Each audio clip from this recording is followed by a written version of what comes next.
International arbitration centre, अब वो India international arbitration centre के नाम से जाना जाएगा। 1952 से सरकारें चल रही हैं, 60 साल तक। मैं अमरजीत जी को सुन रहा था बड़े ध्यान से। जुडिशरी जिस प्रकार से मजबूत होनी चाहिए थी वो मजबूत नहीं हुई। अगर जुडिशरी मजबूत होती तो हमारे देश के अंदर आज भी 2 करोड़ अदालतों में केस लंबित पड़े हुए हैं। और ये आर्बिट्रेशन के जो मामले होते हैं ये जुडिशरी के होते हैं और दूसरे उसके होते हैं सिविल के, जो क्रिमिनल वगैरह नहीं होते हैं। इन केसों को लोगों को समाप्त करने के लिए 10-10, 15-15 साल तक अदालतों में धक्के खाना पड़ रहा है जी।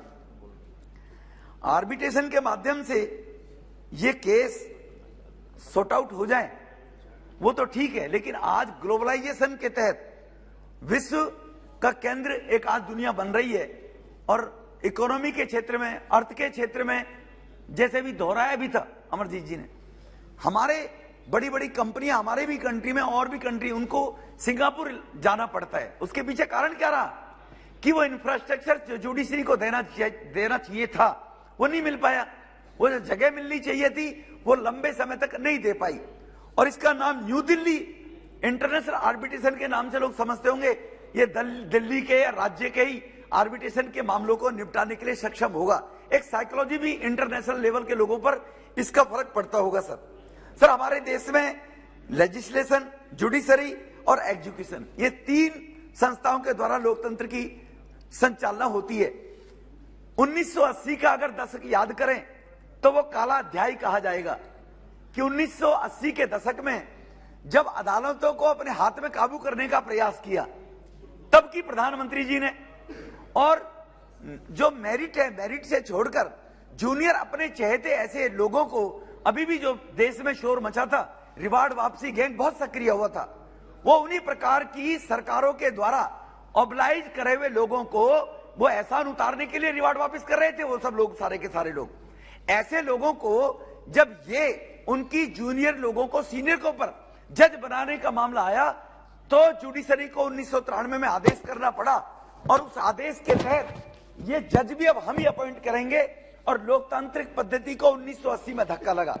आज मैं झारखंड, छत्तीसगढ़, बिहार ऐसे राज्यों की अगर बात करूं, वहां पर जजों के पास उनके कानून जो मुकदमे लड़ रहे हैं उन मुकदमों को निपटाने के लिए, चाहे हम बात करें उनकी जो उनका स्टाफ है, चाहे बात करें इंफ्रास्ट्रक्चर की, वो पूरे के पूरे नहीं। आज भी जजों के कई अदालतों में देखेंगे राज्यों में जाकर एसी तक उनके दफ्तरों में नहीं है। इसके कारण से ये जो सिविल मैटर है और ये आर्बिट्रेशन के मामले माध्यम से निपटाए जाए और वो जल्द तरीके से निपटाए जाए, इसलिए इसका नाम बदलकर जो रखा गया वो मैं बाद में आऊंगा सर।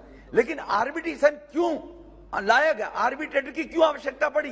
क्योंकि हमारी जो अदालतें हैं वो अदालतें समय पर लोगों को उनको न्याय देने में सक्षम नहीं थी और इससे एक मैसेज चला गया कि justice delayed is justice annoyed, कि जो जस्टिस डिनाइड, कि जो जस्टिस डिले हो रहे हैं तो लोग ये समझ के बैठ जाते थे कि 10 साल 15 साल हो गए और 15 साल के भी अगर मुझे न्याय मिला तो ना के बराबर ही हो गया वो न्याय। ऐसी स्थिति देश में लंबे समय तक ये बनी रही और इसके जिम्मेवार कौन है ये भी पूरा देश जानता है।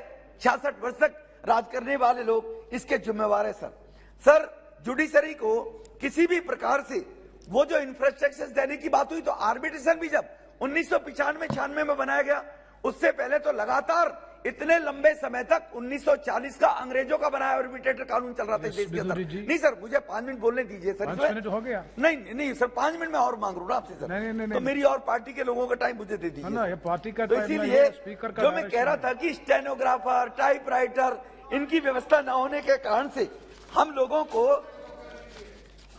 को जो वरीयता के आधार पर जिसका व्यक्ति को न्याय मिलना चाहिए उनके सिविल मैटरों के अंदर वो नहीं मिल पा रहा था सर।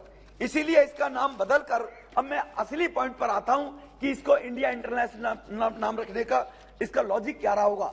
ये मैंने जैसे दोहराना चाहता हूं, माननीय प्रधानमंत्री जी की दूरदर्शिता है कि वो इंफ्रास्ट्रक्चर इंटरनेशनल नाम से भारत में अगर बनेगा, भारत में जैसे इंडिया इंटरनेशनल कन्वेंशन सेंटर अब 24 सेक्टर द्वारका में माने प्रधानमंत्री जी ने बनाया, जहां भारत के 5 लाख लोगों को रोजगार मिलेगा। तो दुनिया की जो बड़ी बड़ी कंपनियां हैं जिनके डिस्प्यूट होते हैं, वो सॉर्ट आउट कराने के लिए क्यों सिंगापुर जाए, क्यों लंदन जाए, और बाहर की कंपनी क्यों ना इंडिया में आए? सर मुझे 1 मिनट और दे दिया, वो क्यों ना इंडिया में आए? अगर वो लोग यहां पर इंफ्रास्ट्रक्चर डेवलप होगा, इंटरनेशनल का नाम पूरी दुनिया में जाएगा, तो ग्लोबलाइजेशन के तहत वो बड़ी कंपनियां अगर अपने आर्बिट्रेटर, क्योंकि 2 पक्षों में झगड़ा होता है, आर्बिट्रेशन के अंदर एक जज उसके अनुसार हो, एक अनुसार हो, एक तीसरे के अनुसार हो, ये व्यवस्था होती है, तीनों मिलकर उस समस्या को सुलझा ले। और अगर वो यहां पर आएंगे तो यहां हमारे यहां के लोगों को, चाहे होटल के मामले में हो, चाहे वो कार ड्राइविंग एयरपोर्ट के मामले में हो, बाहर की इकोनॉमी हमारे देश में आएगी। बाहर के लोग सिंगापुर अगर न्याय लेने के लिए, भारत की जो क्रेडिबिलिटी दुनिया में बढ़ रही है, उसके अनुसार भारत में आने के लिए लोग प्रयास करेंगे, जिसके कारण से यहाँ पर इसको हमारे भारत के अंदर इकोनॉमी के आधार पर भी, अर्थव्यवस्था के आधार पर भी बाहर की मुद्रा हमें अच्छी खासी संख्या में मिलेगी।